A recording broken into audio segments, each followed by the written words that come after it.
There. There. I got her in a video. Say hi, little Midna. Can you hear her purring? Yeah. She doesn't know what to think. Fuck it. What's up, everybody? Welcome back to the chaos. My name is Vlad, the-tek, and today we're gonna have a little bit of a late release. So I thought in the meantime, I'd kind of, just go off and move the microphone a bit close to my face so you guys can actually hear me talk, number one. And number two, give myself a chance to talk about what I think makes a good horror game and some of my favorite horror games that I played here recently. And they involve a lot of stuff. Okay, so some of my favorite horror games are typically those that are psychological horror games that actually mess with your mind because they involve situations that can actually happen. That's why I liked Welcome to the Game so much. It's a game that made you paranoid because at any moment, a serial killer could literally come up and just kidnap you out of the blue. And that's what made that game so unique. There are other horror games like Fear or sometimes even Dead Space, which put you in really crazy, overwhelming situations that you have to be able to react to on a moment's notice. That involve ghosts and supernatural creatures of some kind. Those are also horror games I like. Other horror games are horror games like Five Nights at Freddy's, where you're just kind of sitting there doing nothing, trying to defend yourself. Like, a lot of people have this expectation of themselves that if they got into a horror game, they would immediately defend themselves. Unlike, what's happening in Five Nights at Freddy's. But the truth of the matter is, if we were really put in that situation, I honestly do believe a lot of us would just, hunker down and just try to protect ourselves rather than go and attack whatever's trying to attack them, because we honestly believe that we have no fucking choice in the matter. There's no way we can defend ourselves against something like that. So with that being said, here are some of my 5 favorite horror games that I've played here recently. Number 5 would have to be Colat. Colat was a really good game. I honestly kind of stopped playing it due to Dark Souls because I needed to make a few days where I would actually be able to play Dark Souls, and I wanted to play that one as often as possible. And with the integration of Invasion Nation, that gave me one less day that I could do. But now I might actually go back into it because the first video is actually getting quite popular now. I think it's almost to 100 views, and I don't even know how that happened. It didn't even do that well when I first released it, but it's actually starting to shape up to be a really good series, and I want to get back into it. It's just getting up the nerve to go back into it, because sometimes I don't play certain games because they take a really long time to play through it, and I have to do so much editing to make it even bearable to watch, because sometimes they get stuck and sometimes the videos are just way too long. And I've been working a lot on trying to cut down on some of the content, just to where you guys aren't like spending hours at a time trying to watch one video. Number 4 would have to be the very, very first Five Nights at Freddy's game. I actually played that one to completion, and I was planning on actually getting the 6th night done and possibly just seeing what night 7 has to offer. But seeing how hard night 6 is, I think I just can't do it at the moment. I might try to do it in the future, but a lot of that has to do with time constraints. I don't really get a whole lot of time to do this. I actually only spend a couple hours out of my day on YouTube making videos, unless it's like a weekend and I have a lot of time to dedicate to it. But for the most part, I just don't have that. So unfortunately, I might have to do that at a later date. And I'm also thinking about completing the other Five Nights at Freddy's games just because they're really well done and I really like them. It's just that 5th night that always gets me because it takes so much time and I pretty much have to dedicate a whole day to getting it done. Number 3, honest to God, has to be Emily Wants to Play. That game will always hold a special place in my heart. I said that during Sophie's Curse when I kind of compared it to Emily Wants to Play, but that game was so awesome. Even though the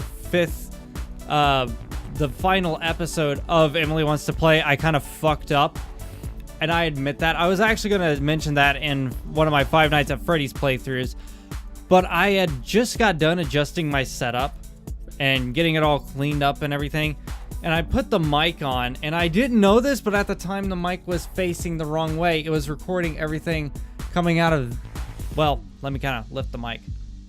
It was actually recording everything coming out of this end, because the microphone was on backwards. So that's actually why it's using the camera audio, and I didn't know that it was that screwed up. So whoops. But that game is particularly interesting because you have no idea what what doll you're gonna get and how you're gonna have to react to it. And then all of a sudden, the entire game mechanics turn upside down as you have to do the exact opposite of instead of escaping a situation or properly adapting to it. Now you have to thrust yourself into a new situation as you go through the house trying to find Emily. By the way, if you guys are wanting to see any of the videos that I'm mentioning, just click on the card in the upper right-hand corner of the screen. Is that the right? I can't tell because my camera's actually backwards. I don't know. It'll be one of these two corners. Just click on it. Number 2, obviously, is Welcome to the Game. That game is just so awesome. Even though it's immensely hard, it's hard in kind of a Dark Souls way, where there's a little bit of trial and error to it, but it's not completely encompassing trial and error. I can actually spend time and look at the footage and figure out where I went wrong. Kind of like when I'm playing Dark Souls, I can kind of reflect on what I just did and learn from what happened to try to figure out how to do the situation better. I honestly would have included Sophie's Curse in all of this, but the final 2 hours of it is completely random, and that's why I'm not including it, because I stopped playing that game because of the random nature. It's not random in the way that Five Nights of... Well, it is kind of random in the Five Nights at Freddy's way, but unlike Five Nights at Freddy's, you don't have a proper way of defending yourself against something like that. She can just pop in front of your face at any time, and it's game over. In Five Nights at Freddy's, you can kind of predict what's going to happen next. Sophie's Curse, you don't have that. It's the same principle with Welcome to the Game, but Welcome to the Game is honestly good because it actually made me paranoid.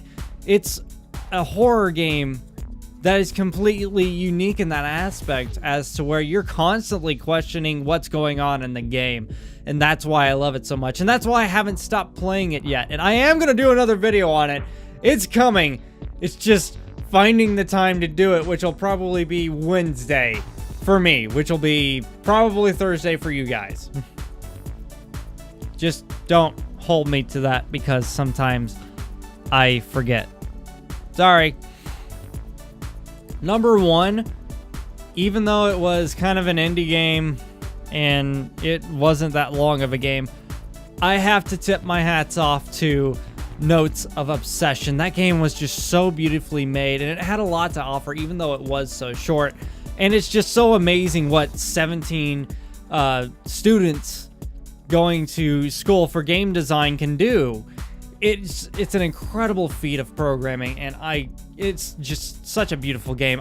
Words cannot describe how much I liked that game, even though it was so short. And if you guys want to check that out, go to the link in the description below. If I remember to do this, there will be a link in the description below for you guys to go play the game for yourself. It is really awesome and really unique. But yeah, those are the best horror games I played recently this year that really caught my attention. Honestly, I've played a lot. Like I mentioned, Sophie's Curse was one I played, and then there's like Amnesia, but honestly those games didn't stick out like these ones did. And they're not the only horror games I played. Like I mentioned Fear before, and I mentioned Dead Space. Those games also hold a special place in my heart. I just don't think I'll be doing them for the channel because they've been kind of played to death. And honestly, the third Fear kind of broke my heart a little bit because it was more of an action game than a horror game for the most part. There were some elements of horror to it, just not enough for me to, you know, justify it being in the franchise. Anyways, if you guys want to leave a comment on what kind of horror games you liked and what you think makes a good horror game, feel free to leave them in the comments section below. Also, feel free to comment over on my Twitter channel. There's no link here. It's just me waving my arms. But yeah, follow me on Twitter and just, you know, share the hashtag horror game or something like that. Hashtag Vlad's Horror Games. That's what we'll do. Share that hashtag on Twitter if you have a Twitter. And also follow me on Twitter because it gets lonely over there. I really don't update it that often. I just run out of time to do things sometimes. That actually happens a lot. Especially with the stalker thing going on. Someone kill me. Anyways, thank you guys so much for watching it. If you enjoyed it, feel free to show me some love down below by hitting that like button. And don't forget to check out the annotations for more videos. And I will see you in the next video.